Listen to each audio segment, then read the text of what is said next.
बिस्मिल्लाहिर्रहमानिर्रहीम। Software construction के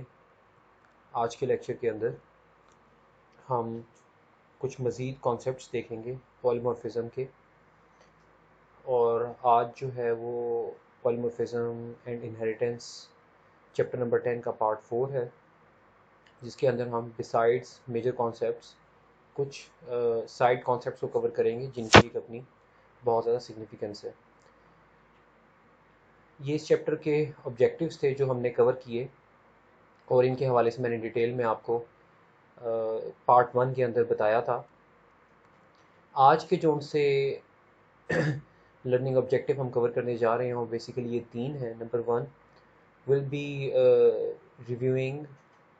of assignments between super class and सब क्लास वेरिएबल्स, कि किस तरह से सुपर क्लास और सब क्लास वेरिएबल्स के दरमियान में जो असाइनमेंट्स होती हैं वैल्यूज़ की, वो किस तरह से पॉलीमॉर्फिज़म के दौरान जो है वो मैनिपुलेट करती हैं। दूसरी चीज़ हमने आज जिसके ऊपर फोकस करना है वो हमारी फ़ाइनल क्लासेस और फाइनल मेथड्स हैं, और हमने देखना है कि पॉलीमॉर्फिज़म के अंदर फाइनल क्लासेस और फाइनल मेथड्स का बिहेवियर अंडर डिफरेंट सर्कमस्टांसेस क्या रहता है, और स्टैटिक मेथड्स जो से हैं और स्टैटिक वेरिएबल्स जो से हैं वो कैसे पॉलीमॉर्फिज़म के अंदर और डाउन कास्टिंग के अंदर जो है वो बिहेव करते हैं, और उनकी डायनेमिक बाइंडिंग जो है वो स्टैटिक बाइंडिंग जो सी है वो किस तरह से होती है कंपाइल टाइम के ऊपर। सो summary of the allowed assignment between superclass and subclass variables is there are three proper ways to assign superclass and subclass references to variables of superclass and subclass type. For instance, number 1 तरीक़ाकार ये है कि हमने super class का reference variable लिया और उसको उसके पास object का रेफरेंस स्टोर कर दिया जो कि अपने ही टाइप का है। फॉर इंस्टेंस के सब क्लास है एक सुपर क्लास है एक कमीशन एम्प्लॉय, उसके रेफरेंस वेरिएबल के अंदर हमने स्टोर किया कमीशन एम्प्लॉय, यानी कि सुपर क्लास के ऑब्जेक्ट का ही रेफरेंस। एक तो असाइनमेंट जो है वो इस तरह से परफॉर्म हो सकती है, और जब हम इसके रेफरेंस वेरिएबल के थ्रू अर्निंग्स और टूस्ट्रिंग का मेथड कॉल करेंगे तो वो कमीशन एम्प्लॉय क्लास के अंदर मौजूद अर्निंग्स और टूस्ट्रिंग का मेथड ही जो है वो कॉल होगा। दूसरा असाइनमेंट मैकेनिज्म ये है कि आप बेस प्लस कमीशन एम्प्लॉय के रेफरेंस वेरिएबल के अंदर ऑब्जेक्ट का रेफरेंस स्टोर करवाते हैं जो कि same base plus commission employee type का ही है। यानी कि सब क्लास जो कि बेस प्लस कमीशन एम्प्लॉय है, हमने लास्ट लेक्चर के अंदर डिटेल में देखा था कमीशन एम्प्लॉय और बेस प्लस कमीशन एम्प्लॉय का आपस में एसोसिएशन, और हमने ये तमाम जो ऑब्जेक्ट इनिशियलाइजेशन और सारा कुछ हमने लास्ट लेक्चर के अंदर देखा था, बट हम इसको एक्सप्लिसिटली आज सम अप करने की कोशिश कर रहे हैं इस लेक्चर आज के लेक्चर के इस पार्ट में। दूसरा तरीका अगर ये था कि हमने सब क्लास का रेफरेंस वेरिएबल लिया और इसके अंदर हमने स्टोर किया सब क्लास के ही ऑब्जेक्ट का रेफरेंस। और अब जब हम अर्निंग्स और टूस्ट्रिंग कॉल करेंगे तो अब अगर तो ये मेथड्स ओवरराइड हुए हुए हैं तो ये ओवर रिडन मेथड्स जो से हैं अर्निंग्स का और टूस्ट्रिंग का वो चलेगा, और अगर यहाँ पे ओवरराइड नहीं हुए हुए तो वो पेरेंट के ऑब्जेक्ट मेथड्स जो से हैं उनको कॉल करेगा। तीसरी हमारे पास जो असाइनिंग का जो तरीक़ाकार है वो है पॉलीमॉर्फिज्म, जो कि हमने प्रीवियस 3 लेक्चर्स के अंदर बड़ा डिटेल में हमने जो है उसको स्टडी किया है। और वो तरीक़ाकार ये है कि आपने पेरेंट के रेफरेंस वेरिएबल के अंदर चाइल्ड क्लास के ऑब्जेक्ट का रेफरेंस जो है वो स्टोर किया है। अब इस दौरान जब आप ce.toString या ce.earnings कॉल करेंगे तो अगर तो चलिए मैं इसको इस तरह से बता देता हूँ आपको कि तो ये वही मेथड्स को कॉल करेगा जो कि पेरेंट क्लास के मेथड्स मौजूद हैं। अगर आप पेरेंट के रेफरेंस वेरिएबल से अगर आप पेरेंट के रेफरेंस वेरिएबल से कोशिश करते हैं चाइल्ड क्लास के मेथड्स को कॉल करना, यानी कि जो गेट बेस सैलरी है या सेट बेस सैलरी है, ये दोनों मेथड्स जो से हैं वो basically base plus commission employee के क्लास के मेंबर्स हैं। अगर दो के ऑब्जेक्ट का रेफरेंस इसी टाइप का है मगर वो स्टोर करवाया गया है पेरेंट क्लास के रेफरेंस वेरिएबल के अंदर, तो जब आप इसके थ्रू आप चाइल्ड क्लास का मेथड कॉल करेंगे तो वो आपको एरर दे देगा। यहाँ पे उसने इसकी समरी जो है वो एक्सप्लेन की हुई है कि फॉर इंस्टेंस अगर आपके पास assign to variable reference type, यानी कि रेफरेंस वेरिएबल आपके पास सब क्लास का हो तो आप उसके अंदर सब क्लास का ऑब्जेक्ट का रेफरेंस स्टोर करवा सकते हैं। सब क्लास के रेफरेंस वेरिएबल के अंदर आप सुपर क्लास के ऑब्जेक्ट का रेफरेंस स्टोर नहीं करवा सकते, कंपाइलर एरर होगा। सुपर क्लास के रेफरेंस वेरिएबल के अंदर आप सब क्लास के ऑब्जेक्ट का रेफरेंस भी स्टोर करवा सकते हैं और सुपर क्लास के रेफरेंस वेरिएबल के अंदर आप सुपर क्लास का ही ऑब्जेक्ट का रेफरेंस भी स्टोर करवा सकते हैं। तो ये बेसिकली इस तरह से इसने इनको सम अप करने की कोशिश की है। इस सिनेरियो के हवाले से मैं आपको इस लेक्चर के एंड में जब डिमॉन्स्ट्रेशन दूंगा तो मैं आपको इसको मज़ीद जो है वो इलेबोरेट कर दूंगा। उसके बाद बारी आती है फाइनल मेथड्स एंड क्लासेस की। A final method is a superclass. A final method in a superclass cannot be overridden in a subclass. Because आपने जब एक मेथड को फाइनल डिक्लेयर कर दिया तो अब उसके अंदर किसी भी किस्म की मॉडिफिकेशन नहीं हो सकती, और मेथड के अंदर मॉडिफिकेशन हमेशा जो है या तो ओवरलोडिंग के थ्रू होती है या फिर ओवरराइडिंग के थ्रू होती है। तो यहाँ पे हम ओवरराइडिंग को डिस्कस करते हुए ये बता रहे हैं कि फाइनल मेथड जो सुपर क्लास के अंदर डिक्लेयर किया गया है उसको चाइल्ड क्लास ओवरराइड नहीं कर सकती since that method is A final method. इसके अलावा एक और आपको मज़ीद इंफॉर्मेशन आपसे शेयर कर रहे हैं कि methods that are declared private are implicitly final. Because अगर आपने किसी मेथड को प्राइवेट डिक्लेयर किया हुआ है तो उस मेथड को आप कभी भी चाइल्ड क्लास के अंदर ओवरराइड नहीं कर सकेंगे, बिकॉज ये जो प्राइवेट सुपर क्लास के अंदर मौजूद जो प्राइवेट मेथड है उस मेथड के बारे में सिर्फ उसी क्लास को पता है, उसकी चाइल्ड किसी भी क्लास को या किसी भी दूसरी क्लास को उसके बारे में नहीं पता हो सकता। तो फॉर इंस्टेंस अगर आप ये कहते हैं कि पेरेंट क्लास के अंदर मेथड है एक्स विच इज़ प्राइवेट और जो वाई क्लास है वो एक्स क्लास को इनहेरिट करती है, सॉरी मैं इसको दोबारा रिफ्रेश कर देता हूँ। फॉर इंस्टेंस आपके पास एक पेरेंट क्लास है जिसके अंदर मेथड है एक्स और वो मेथड फाइनल है, सॉरी प्राइवेट है। अब एक चाइल्ड क्लास है जो कि पेरेंट क्लास को इनहेरिट करती है,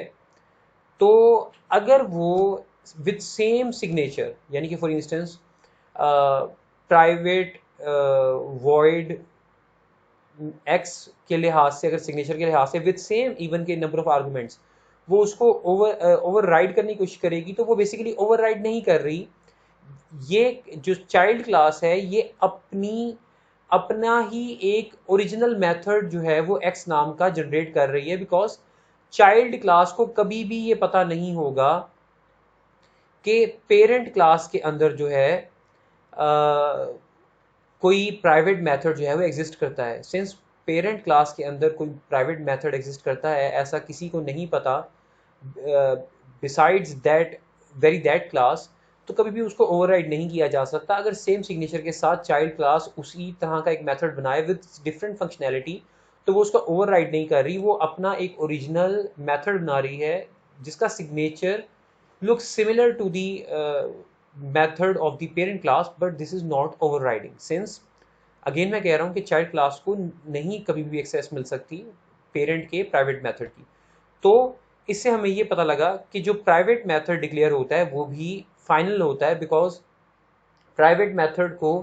ओवरराइड नहीं किया जा सकता और जब तक ओवरराइड नहीं कर सकेंगे आप उसकी फंक्शनैलिटी को चेंज नहीं कर सकते, तो that is also implicitly final. इसके बाद हमारे पास ये लास्ट बुलेट है यहाँ पे, methods that are declared static are implicitly final. इसका भी जो इसकी भी जो लॉजिक है वो ऊपर प्राइवेट से थोड़ी सी मिलती जुलती है। फॉर इंस्टेंस कि देखें जब आप एक मेथड को स्टैटिक डिक्लेयर कर देते हैं तो जैसे ही प्रोग्राम मेमोरी में लोड होता है और अभी किसी भी क्लास के ऑब्जेक्ट्स नहीं बनते कोई स्टैटिक बाइंडिंग नहीं कोई भी जो है वो रन टाइम के ऊपर कोई बाइंडिंग नहीं होती, तो तब ही स्टैटिक कंटेंट जो सा होता है, चाहे वो स्टैटिक एट्रीब्यूट्स हों चाहे वो स्टैटिक मेथड्स हों, वो ऑलरेडी मेमोरी में लोड हो चुके होते हैं। तो अब आप अगर चाइल्ड क्लास के अंदर उस मेथड को ओवरराइड करने की कोशिश करेंगे तो वो भी ओवरराइड नहीं हो रहा होगा, because static method already memory में लोड हो चुका हुआ है। ये भी ऊपर फाइनल प्राइवेट मेथड की तरह जो चाइल्ड क्लास है वो उस मेथड की एक और कॉपी ज़रूर बना रही होगी, मगर वो पेरेंट क्लास के स्टैटिक मेथड की को ओवरराइड नहीं कर रही होगी। तो ये कुछ बारीकियां हैं बिसाइड्स पॉलीमॉर्फिज्म एंड डाउनकास्टिंग, और जो भी हमने कॉन्सेप्ट प्रीवियस लेक्चर्स के अंदर कवर किए, तो इनको भी समझना ज़रूरी है। दैट्स वाई इसके लिए एक एक्सप्लिसिटली लेक्चर जो सा है वो उसको डेडिकेट किया जा रहा है, और उम्मीद है कि आपको इस कॉन्सेप्ट के बारे में, इन कॉन्सेप्ट्स के बारे में समझ में आ रही होगी। If you will be having any questions beyond even beyond these concepts, we will be discussing them in the QA session। और अभी मैं लेक्चर के एंड में डिमॉन्स्ट्रेशन भी आपके साथ शेयर करूंगा, तो you will be having a better idea। उसके बाद ये लास्ट बुलेट में इसके हवाले से कह रहा है, we can declare static method with same signature in subclass, but it is not considered overriding as there won't be any runtime polymorphism। Because run time के ऊपर जो है वो जैसे ही मेमोरी में स्टैटिक मेथड लोड हो रहा होता है, उस टाइम पॉलीमॉर्फिज्म जो सा है वो जो है वो डिफाइन नहीं हो रहा होगा। तो इसीलिए जो चाइल्ड क्लास है वो स्टैटिक मेथड को ओवरराइड नहीं कर सकती। अगर वो सेम सिग्नेचर के साथ एक मेथड लिखती है विद डिफरेंट फंक्शनैलिटी और इवन विद सेम फंक्शनैलिटी, तो वो एक अपना ओरिजिनल मेथड बना रही है, वो ओवरराइड नहीं कर रही। ये हमारे पास एक सैम्पल है कोड का, इसको हम डिटेल में समझते हैं और फिर इसकी कंपाइलेशन भी देखेंगे। फॉर इंस्टेंस हमारे पास ये एक बेस क्लास है, और यानी कि ये पेरेंट क्लास है, और इस पेरेंट क्लास के अंदर दो मेथड्स हैं, एक स्टैटिक मेथड है और एक नॉन स्टैटिक मेथड है। स्टैटिक मेथड के अंदर ये यहाँ पे प्रिंट कर रहा है कि स्टैटिक और क्लास मेथड फ्रॉम बेस, यानी कि बेस क्लास के थ्रू ये जो मेथड है ये बिलोंग करता है बेस क्लास को, और ये स्टैटिक मेथड है। और उसके बाद इसने यहाँ पे प्रिंट का एक मेथड बनाया हुआ है जो कि एक नॉन स्टैटिक मेथड है, और ये यहाँ पे लिख रहा है नॉन स्टैटिक और इंस्टेंस मेथड फ्रॉम बेस, यानी कि ये पेरेंट क्लास का मेथड है और ये नॉन स्टैटिक मेथड है। ये यहाँ पे ये मैसेज प्रिंट कर रहा है। उसके बाद यहाँ पे क्या हुआ कि ये ड्राइव्ड क्लास बनाई गई जो कि बेस क्लास को एक्सटेंड कर रही है, यानी कि बेस पेरेंट क्लास थी और ड्राइव्ड क्लास जो है वो चाइल्ड क्लास है। यहाँ पे क्या किया गया कि सेम सिग्नेचर के साथ जो कि यहाँ पे था पब्लिक स्टैटिक वॉइड डिस्प्ले, उसी तरह से पब्लिक स्टैटिक वॉइड डिस्प्ले के साथ इस मेथड को ओवरराइड करने की कोशिश की गई। बट जैसे मैंने आपको प्रीवियस स्लाइड के अंदर बताया कि बेसिकली ये जो है वो ओवरराइड नहीं कर रहा, ये अपनी ही एक नया मेथड जो है वो डिफाइन कर रहा है। और यहाँ पे इसने लिखा स्टैटिक और class method from derived class, यानी कि ये जो मेथड है ये ड्राइव्ड क्लास यानी कि सब क्लास के अंदर है, चाइल्ड क्लास के अंदर है, और ये मेथड इटसेल्फ जो है वो स्टैटिक है। और उसके बाद यहाँ पे इसने ये जो प्रिंट मेथड था इसको लिटरली ओवरराइड किया, yes this time for print method it is overriding. और यहाँ पे इसने लिखा कि नॉन स्टैटिक और instance method from derived class, यानी कि सब क्लास, चाइल्ड क्लास या फिर ड्राइव्ड क्लास का ये मेथड है, और इस मेथड की जो टाइप है वो नॉन स्टैटिक है। इसने ये मैसेज प्रिंट किया। तो अब होगा क्या कि जब भी कोई मैसेज चलेगा तो वो बता देगा कि ये मेथड आया पेरेंट का है या चाइल्ड का, यानी कि इस मैसेज के थ्रू, ठीक है। और फिर ये भी बता देगा कि वो स्टैटिक है या नॉन स्टैटिक है। तो बेसिकली इसने यहाँ पे किया, इसने मेन क्लास बनाई और इसने इसके मेन मेथड के अंदर बेस क्लास का रेफरेंस वेरिएबल लिया, जिसके अंदर इसने चाइल्ड क्लास के ऑब्जेक्ट का रेफरेंस स्टोर किया, और फिर इसने कॉल कर दिया object one dot display semicolon object one dot print, यानी कि इसने रेफरेंस वेरिएबल, पेरेंट की रेफरेंस वेरिएबल जिसके अंदर चाइल्ड के ऑब्जेक्ट का रेफरेंस है, उसके थ्रू उसने डिस्प्ले का और प्रिंट का मेथड जो है वो कॉल किया। और जो आपके पास आउटपुट आई वो आई स्टैटिक और class method from base, because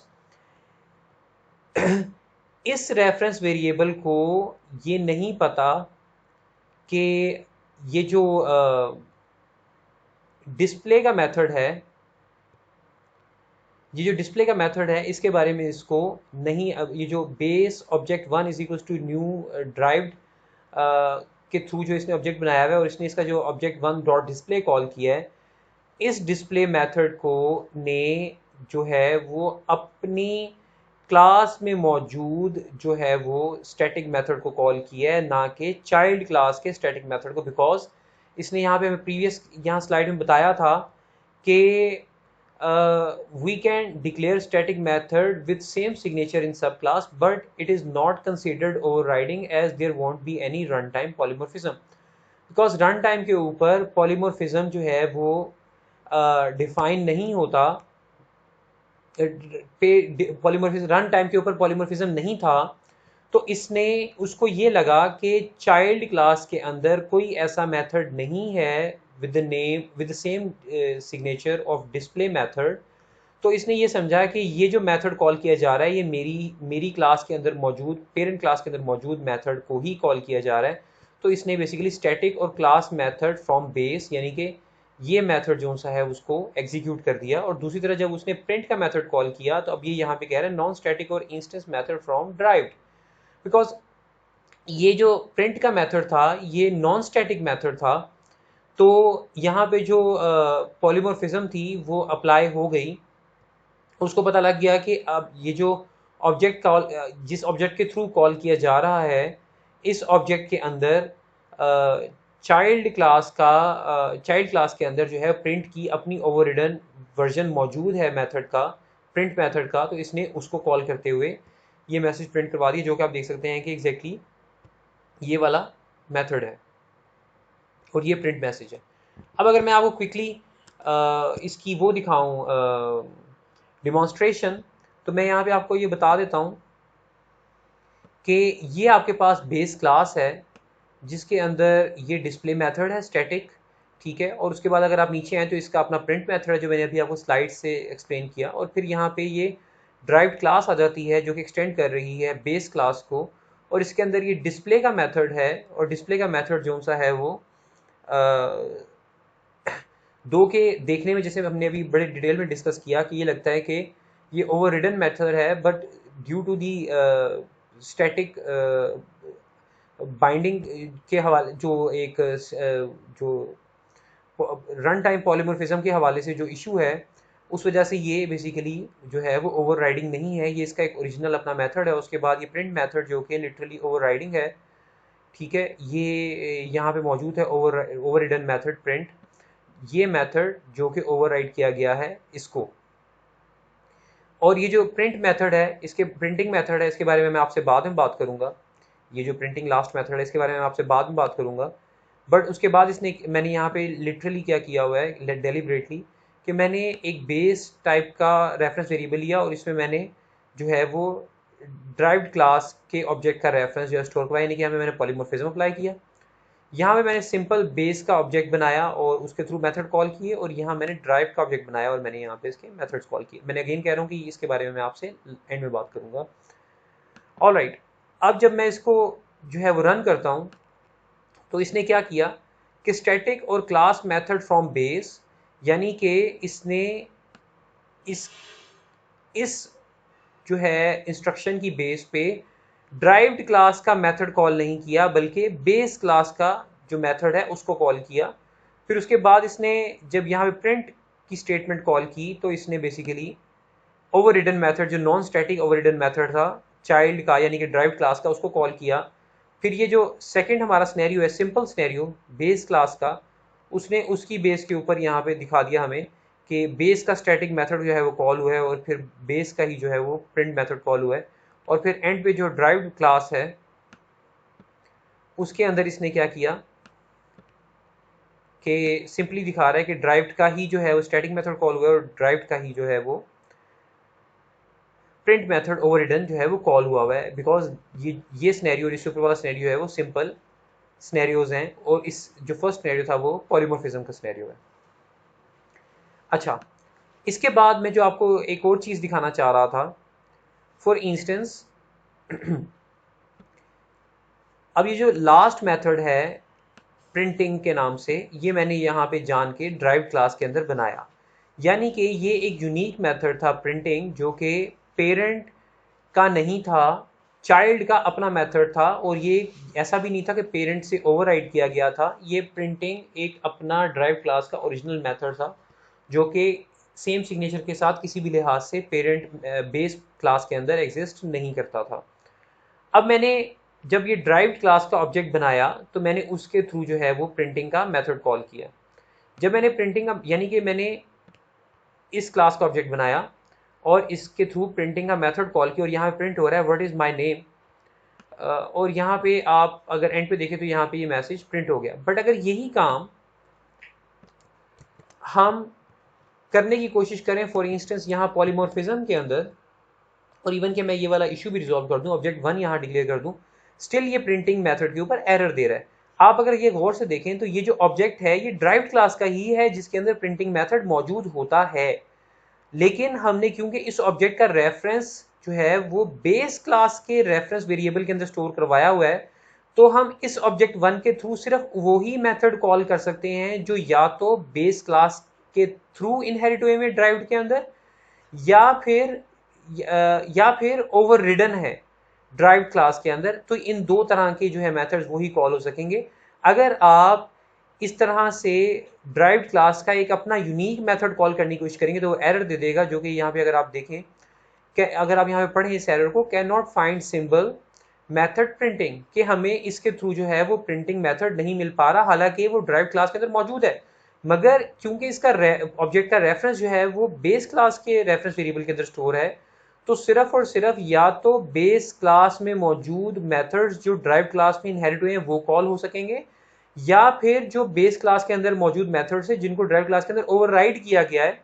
वो सिर्फ और सिर्फ कॉल हो सकेंगे। अदरवाइज जो है वो मेथड कॉल नहीं हो सकेंगे। हम इसको वापस कमेंट कर देते हैं और मैं अगेन आपको दोबारा इस बात पे हाईलाइट करना एम्फसाइज करना चाहूंगा कि जब आपने इस सिनेरियो के अंदर जब object one dot display call किया था तो असूलन इसको कॉल करना चाहिए था बिल्कुल प्रिंट की तरह, जैसे इसने जो ड्राइव क्लास का प्रिंट कॉल किया था उसी तरह से इसको ड्राइव क्लास का ही डिस्प्ले कॉल करना चाहिए था। मगर क्योंकि ये मेथड स्टैटिक था और रन टाइम पे जो है वो पॉलीमॉर्फिज्म जो है वो वर्क नहीं कर रहा होता, तो स्टैटिक सिनेरियो के अंदर मैं बात कर रहा हूँ, तो उस सिनेरियो के अंदर उसको नहीं पता था कि चाइल्ड क्लास के अंदर कोई ऐसा डिस्प्ले नाम का मेथड मौजूद है, और इसीलिए उसने जो है वो पेरेंट का मेथड जो है वो कॉल करवाया, चाइल्ड के मेथड की तरफ वो नहीं गया। और अगर देखें, अगर डिस्प्ले मेथड जो कि स्टैटिक है, और जैसे मैंने आपको ऑलरेडी बताया कि अगर एक पेरेंट क्लास के अंदर स्टैटिक मेथड है तो चाइल्ड क्लास अगर उसको ओवरराइड करना भी चाहे तो वो ओवरराइड नहीं होता, वो उसका एक अपना प्योर वर्जन होता है और इसमें कोई ओवरराइडिंग जो है वो इन्वॉल्व नहीं होती। तो अगर डायनेमिकली रन टाइम के ऊपर ये आइडेंटिफाई कर भी लेता कि चाइल्ड क्लास के अंदर डिस्प्ले का अपना एक मेथड मौजूद है तो वो इसकी तरह इसने एरर दे देना था, ठीक है। एट वेरी फर्स्ट प्लेस ये एरर आ जाना था कि जिस तरह से कि जी हमारे पास रेफरेंस वेरिएबल जो सा है वो पेरेंट टाइप का है और आप जो मेथड कॉल कर रहे हैं वो पेरेंट क्लास में उस नाम का कोई मेथड मौजूद नहीं है जो चाइल्ड को इनहेरिट हो रहा हो, ठीक है। और इस वजह से हम उसको कॉल नहीं कर, हमें नहीं पता कि चाइल्ड क्लास के अंदर हो सकता है कोई मेथड हो इस नाम का, डिस्प्ले नाम का, बट हमारे पास मौजूद नहीं है, बिल्कुल वैसे जैसे कि इसने प्रिंटिंग के लिए कहा। लेकिन ऑन दी अदर एंड फिर क्या होना था कि जैसे यहाँ से एरर जनरेट होने लगना था तो जो पेरेंट का स्टैटिक मेथड है उसने उस एरर को जनरेट नहीं होने देना था और उसने कहना था कि ठीक है, लाइक आपको अगर वहां से एरर जनरेट हो रहा है कि आप एक यूनिक मेथड कॉल करने की कोशिश कर रहे हैं चाइल्ड क्लास का जो कि पेरेंट के साथ कोई ताल्लुक नहीं रखता, तो मेरे अपने पास भी एक मेथड है जो मैं इनहेरिट करवा रहा हूँ पेरेंट को, तो आप जो सा है वो उसको जो है वो कॉल कर लें।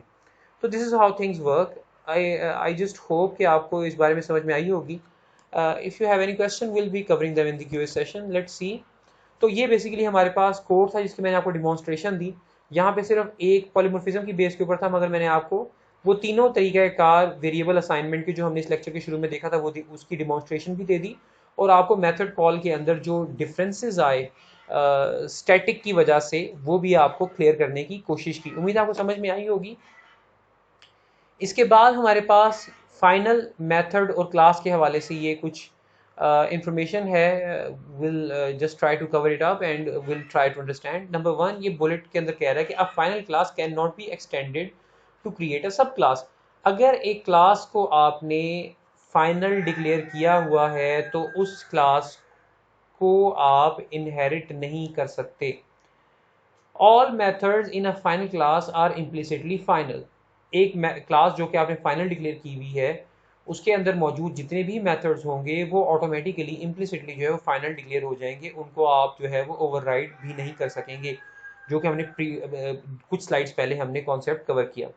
Class string is an example of a final class. जो बिल्ट इन क्लास है स्ट्रिंग, वो फाइनल क्लास है. If you were allowed to create a sub class of string, objects of that subclass could be used wherever strings are expected.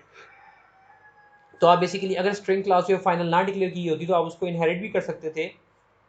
और उसकी inherited classes को इस्तेमाल कर सकते थे. Since string class cannot be extended, programs that use strings can rely on the functionality of string objects as specified in the Java API. तो basically final classes ज़्यादातर बनाने का फ़ायदा ये होता है और उसका मकसद ये होता है कि आप ये इम्पोज करना चाहते हैं कि उस क्लास को, उसमें मौजूद मेथड्स को एज इट इज़ इस्तेमाल किया जाएगा, बिल्कुल वैसे ही जैसे कि हम स्ट्रिंग क्लास को इस्तेमाल करते हैं. Making the class final also prevent programmers from creating subclasses that might bypass security restrictions. तो अगर आप फाइनल क्लास नहीं बनाएंगे पेरेंट, और बेसिकली आप अगर किसी क्लास की सिक्योरिटी रिस्ट्रिक्शंस जो सी हैं उसको इंश्योर रखना चाहते हैं, तो आपको बेहतर, आपके लिए बेहतर है कि आप उस क्लास को फाइनल बना दें, ताकि कोई भी इनहेरिट करने वाली क्लास जो सी ना इनहेरिटेंस हो पाए और ना ही उसकी फंक्शनैलिटी को कोई जो है वो उसकी फंक्शनैलिटी को मॉडिफाई करते हुए उसकी सिक्योरिटी के परस्पेक्टिव से उसकी में रिस्क आ सके. यहाँ पे कुछ कॉमन प्रोग्रामिंग प्रैक्टिस हैं और कॉमन प्रोग्रामिंग एरर्स हैं, उनको हम देख लेते हैं. नंबर वन जो है कॉमन प्रोग्रामिंग एरर वो ये है कि attempting to declare a sub class of a final class is a compilation error. जैसे हमने भी प्रीवियस स्लाइड के अंदर बात की कि फाइनल क्लास की को अगर इनहेरिट करने की कोशिश किया जाए तो ये एक कॉमन कंपाइलेशन एरर है, इस बात को ध्यान में रखना चाहिए. In the Java API the vast majority of classes are not declared final. This enables inheritance and polymorphism. However, in some cases, it is important to declare class final, typically for security reasons. Also, unless you carefully design a class for extension, you should declare the class as final to avoid. तो basically वो ये यहाँ बताना चाह रहा है कि majority of the classes जो सी जावा एपीआई के अंदर मौजूद हैं वो नॉन फाइनल हैं. फाइनल सिर्फ उन्हीं क्लासेस को किया जा रहा है जिसकी फंक्शनैलिटी को, जिसकी सिक्योरिटी को इंश्योर करना मकसद हो. और आपके लिए भी ये सजेशन है कि अगर आप किसी क्लास में फर्दर मॉडिफिकेशन नहीं करने देना चाहते और उसकी सिक्योरिटी को इंश्योर करना चाहते हैं तो उन क्लासेस को भी फाइनल ही डिक्लेयर करें स्ट्रिंग क्लास की तरह. उम्मीद है आपको आज का टॉपिक समझ में आया होगा, जो कि एक साइड बट इन डेप्थ और बहुत ही ज़्यादा सिग्निफिकेंट इन्फॉर्मेशन थी besides polymorphism and downcasting. But regarding मैं कहना चाहूँगा पॉलीमॉर्फिज्म एंड डाउनकास्टिंग एक प्राइमरी कॉन्सेप्ट नहीं था पॉलीमॉर्फिज्म और डाउनकास्टिंग का, बट उसके इर्द गिर्द के कॉन्सेप्ट से जो कि एक बहुत ज़्यादा इंपॉर्टेंस रखते हैं. उम्मीद है आपको समझ में आई होगी. काइंडली बुक को कंसल्ट करें और जो प्रोग्राम्स अकॉर्डिंगली दिए हुए हैं उनकी प्रैक्टिस करें खुद से टाइप करके, और उनके अंदर आप डिफरेंट जो मॉडिफिकेशंस करके जो आपके जहन में ख्यालात आते हैं उनकी इम्प्लीमेंटेशन करें, उनके बिहेवियर को चेक करें. अगर आपकी जो इश्यूज़ हैं वो एड्रेस हो जाते हैं तो well and good, otherwise you can ask me in the QA session without any hesitation. Thank you very much. Allah हाफिज़.